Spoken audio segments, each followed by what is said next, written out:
Welcome or welcome back. Some crimes happen in the heat of the moment. Others are planned in silence.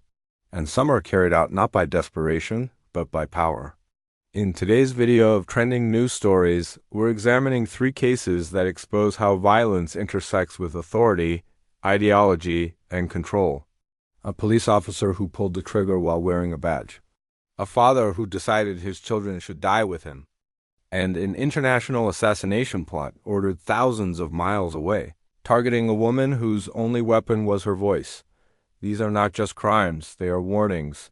Story 1 is about police officer Felipe Hernandez and Teresa Gomez. Felipe Hernandez was not a rookie. He was a U.S. Army veteran, deployed to Iraq. He had spent years inside the criminal justice system, first as a detention officer, then as a Las Cruces police officer with 8 years on the job. His defense would later describe him as a man shaped by war, carrying trauma, discipline, and scars both visible and invisible. But prosecutors described something else entirely, a man who arrived angry, escalated unnecessarily, and used lethal force where none was required. Teresa Gomez was 45 years old. She was a mother, a grandmother, a sister, someone whose life revolved around family. On the night she was killed, she wasn't armed, violent, or threatening anyone. She was sitting in her car. And she never made it home.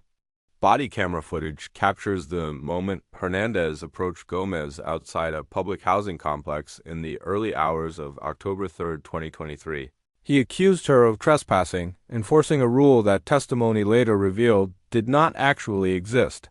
From the start, his tone was hostile. He threatened to tow her car, threatened her freedom, threatened her peace. At one point, Gomez asked if she could sit back in her vehicle. Hernandez said yes. Seconds later, as she started the engine and backed away with the door open, Hernandez stood in front of the car.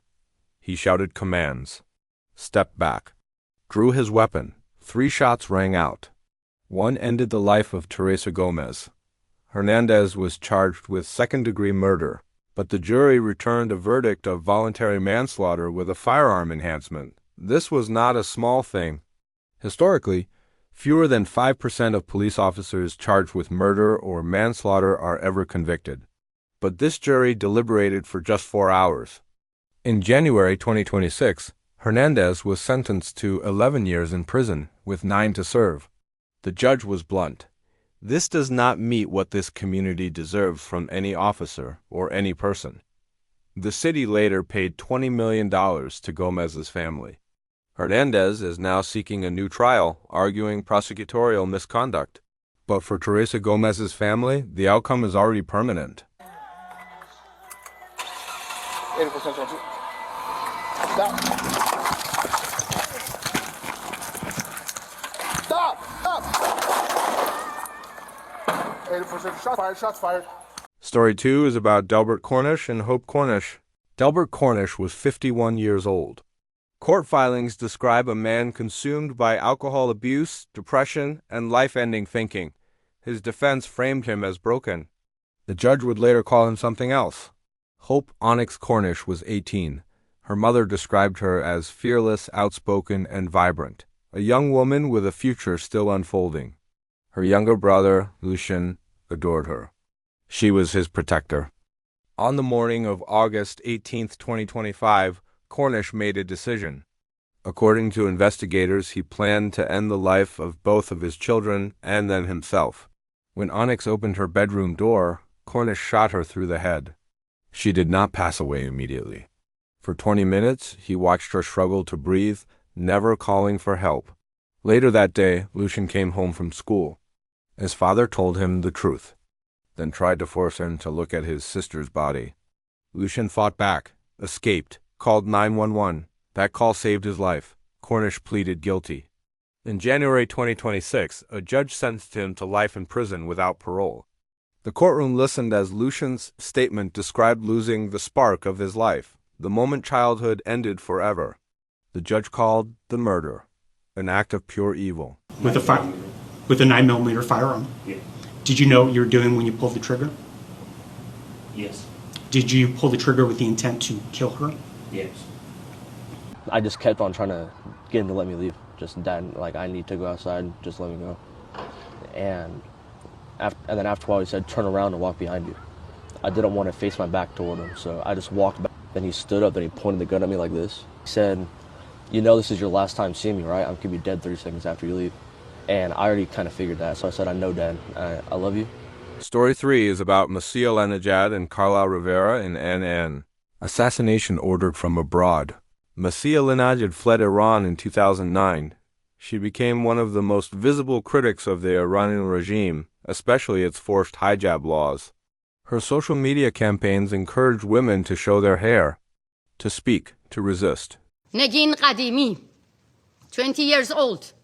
She died in her father's arms after being shot by the Revolutionary Guards member. Millions watched, and Tehran noticed the campaign against her.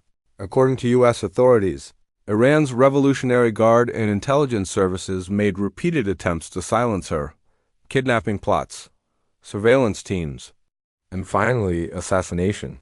This is what prosecutors call transnational repression, exporting violence to foreign soil.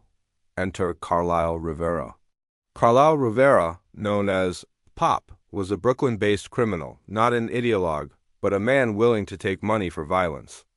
Court documents show Rivera was recruited through criminal intermediaries, tasked with conducting surveillance, tracking Alinejad's movements, preparing for a murder-for-hire operation.